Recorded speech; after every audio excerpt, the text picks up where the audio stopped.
50 ans cette année. Bon anniversaire au Tour de Corse.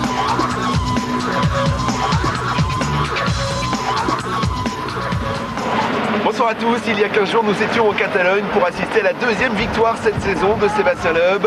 Le Français est en train d'en décrocher une troisième ce week-end ici au Rallye de France. Bienvenue en Corse, c'est la 50e édition de ce Tour de Corse. Un bel anniversaire et une occasion idéale de briller pour tous les pilotes français engagés et ils sont très nombreux, regardez. Didier Auriol, premier pilote français à être devenu champion du monde, joue pour nous le rôle de consultant. Il nous parle de ses nombreux pilotes et on commence cette revue d'effectifs par Alexandre Benguet, 4e en Catalogne pour son premier rallye de la saison. Ce grand spécialiste de l'asphalte rêve de faire aussi bien sur l'île de Beauté, au volant d'une 307 préparée par l'équipe BSA.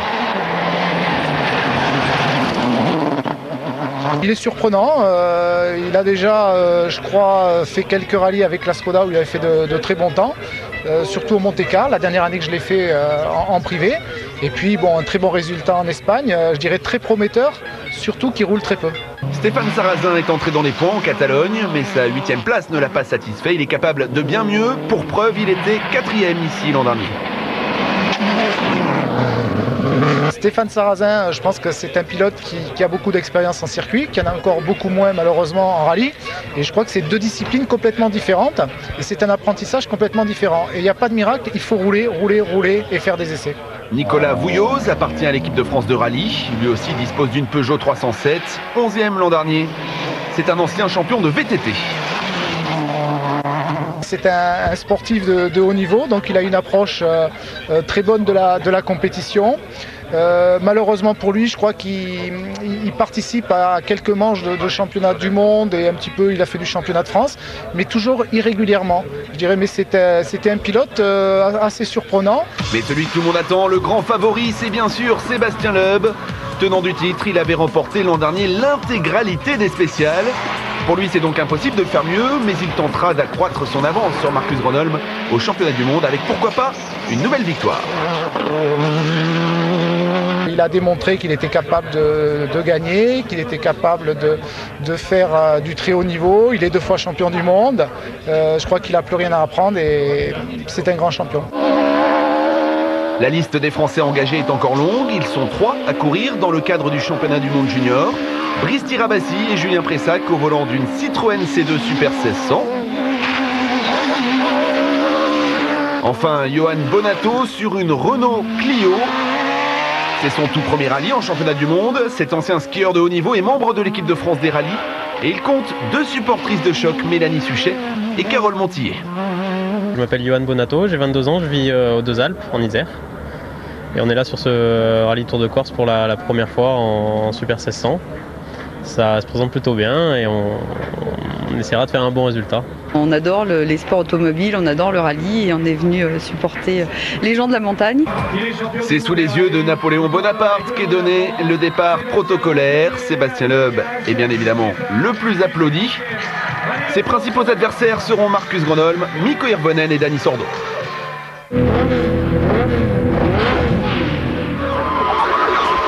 Soleil printanier et paysage superbe au programme de la première journée de course. 2 spéciales seront à parcourir à 2 reprises, soit un total de 118 km chronométrés.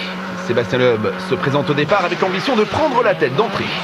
Droite 120 long et attention, gauche 120 moins tard. Sur les 32 km qui le mènent au col de Saint-Eustache, le pilote du Team Chronos y parvient. C'est lui qui signe le meilleur temps. Droite 130 de bon à 70 mètres.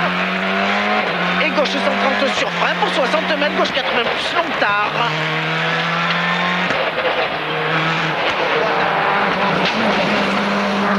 Et ce n'est pas une surprise, mais son plus sérieux adversaire sera Marcus Grönholm. Le Finlandais l'a prouvé en Catalogne. Sa Ford est très performante sur le goudron et lui se sent à l'aise à son volant. Il termine 2e à 8 secondes du champion du monde en titre. 9 ja oikein nopea. 5.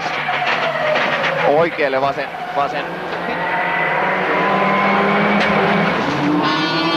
La bonne nouvelle de ce début de matinée, c'est la très belle performance d'Alexandre Benguet. Il poursuit sur sa lancée espagnole et s'empare de la 4e place, juste derrière Chevy Ponce.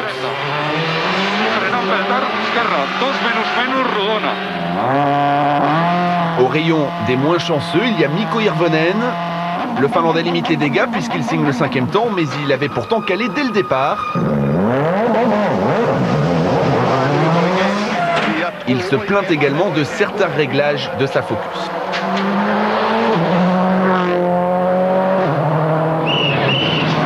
Cela va encore moins bien pour les pilotes Subaru. Chris Atkinson, le meilleur des trois, ne pointe qu'en 10e position. Peter Solberg aurait voulu jouer les premiers rôles, il est déjà très loin. 18e. Il perd même du temps dans un tête-à-queue.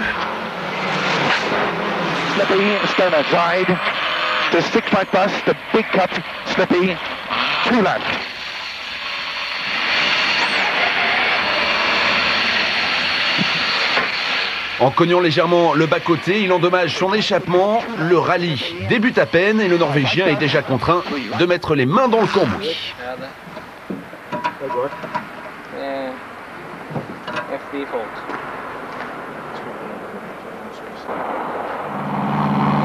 Ce premier chrono est l'occasion de voir rouler deux revenants. Depuis le retrait de Mitsubishi en fin de saison dernière, Harry Rovanperä n'avait plus de volant. Armin Schwartz a décidé de lui faire confiance. C'est lui qui remplace Gilles Panizzi ici en Corse, chez Red Bull.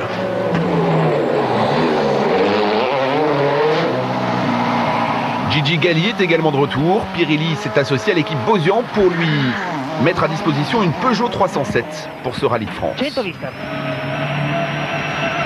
Destra 3.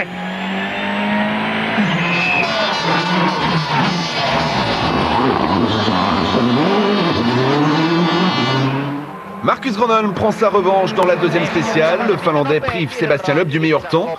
Il lui reprend du même coup 3 secondes. Tout va pour le mieux à bord de la Ford Focus.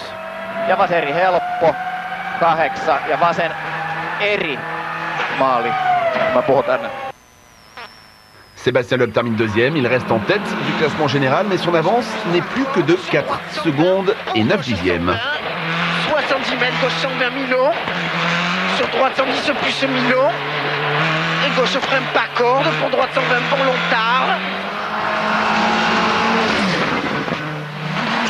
Toujours aussi impressionnant, Alexandre Minguet se montre cette fois plus rapide que chez Viponce. Cela lui permet de dépasser l'Espagnol et donc de s'emparer de la 3e place provisoire du classement général.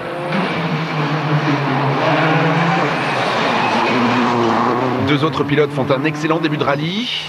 Le pilote de l'équipe de France, Nicolas Vouilloz, est 7e, juste devant Jari Matti Latvala, un jeune Finlandais engagé par l'équipe Stobart et grand espoir dans son pays.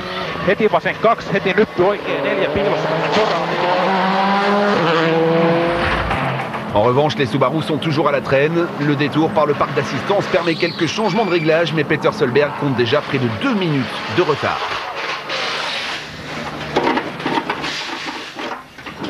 On est déjà loin, on a perdu du temps.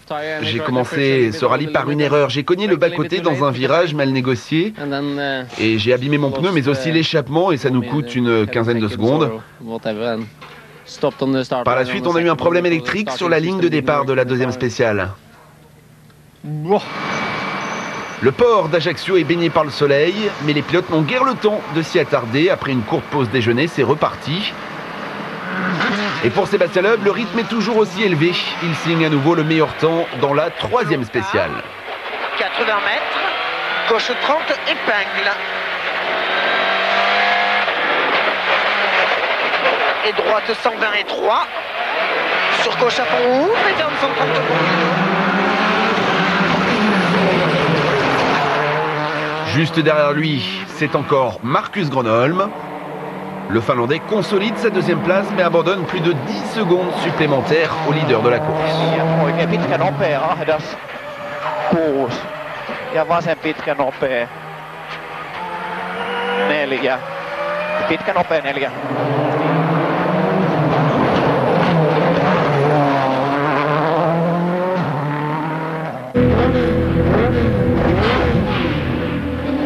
Ils sont loin d'être ridicules et s'amusent comme des fous sur les routes corses. La bagarre fait rage chez les juniors. Johan Bonato termine 24e cette première journée.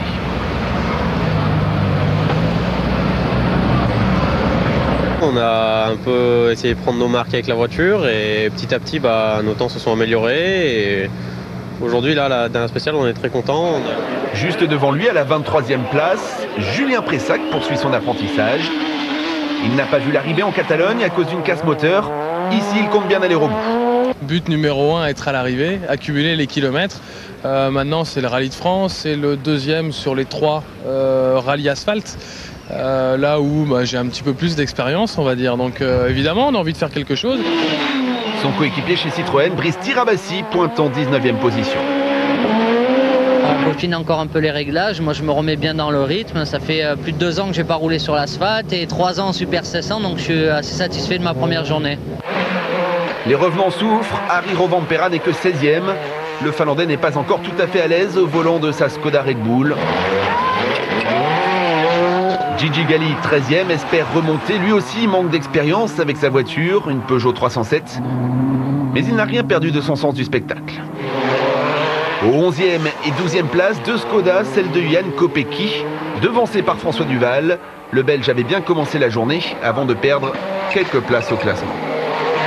On essaie de mettre la voiture au point, mais on va pas dans le bon sens. Donc moi, quand je suis en spécial, je dois déjà laisser la voiture sur la route et me concentrer là-dessus parce qu'elle est vraiment pas évidente à conduire. Donc j'ai pas le temps d'analyser très bien ce qui se passe. Donc on essaie des trucs, mais ce ne sont pas toujours les bons. Et là, pour l'instant, on recule. D'ici dimanche, ça peut venir? On va espérer. Hein. On espère. Objectif? Rester sur la route. Journée noire pour Subaru. Les 3 pilotes se bagarrent avec les Skoda. Loin derrière, la tête de course. Peter Solberg est 14e. Chris Atkinson, 29e. L'Australien a endommagé son pot d'échappement. De la fumée s'est alors engouffrée dans l'habitacle, l'obligeant à s'arrêter de très longues minutes. Sa boîte de vitesse doit également être changée.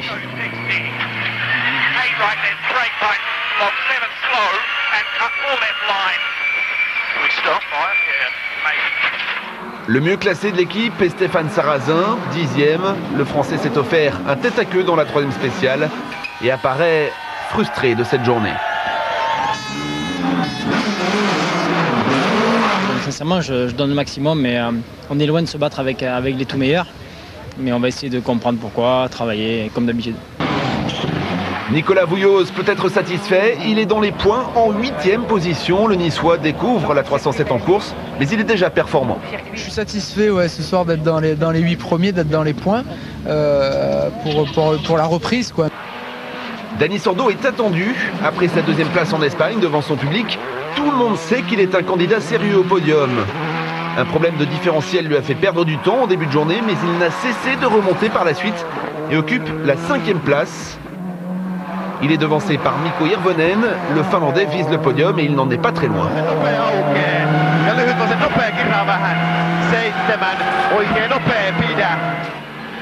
La 3e marche provisoire est occupée par Alexandre Binguet. Nouvelle journée exceptionnelle pour le Français qui confirme son aisance sur asphalte. Mais sa 307 manque de grippe et sa place est sérieusement menacée par ses 2 poursuivants.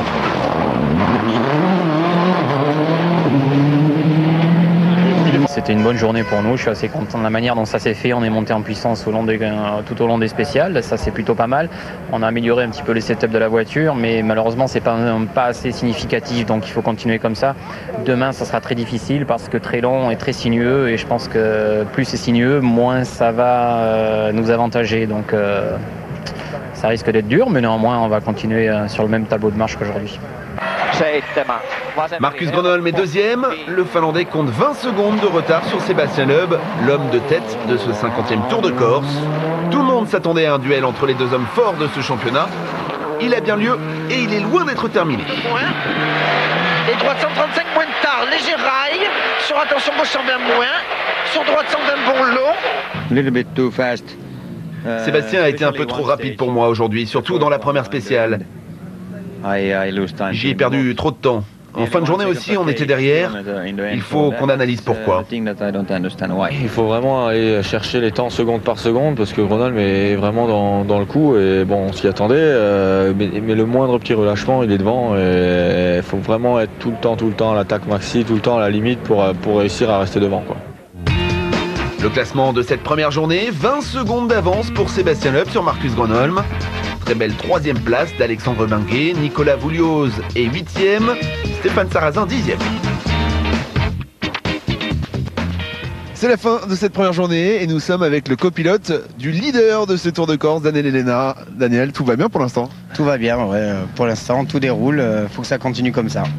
Juste après la publicité, c'est la suite du rallye. Qu'est-ce qui va se passer? On va retrouver la 2e étape, donc retrouvez-nous après la publicité. Merci Daniel.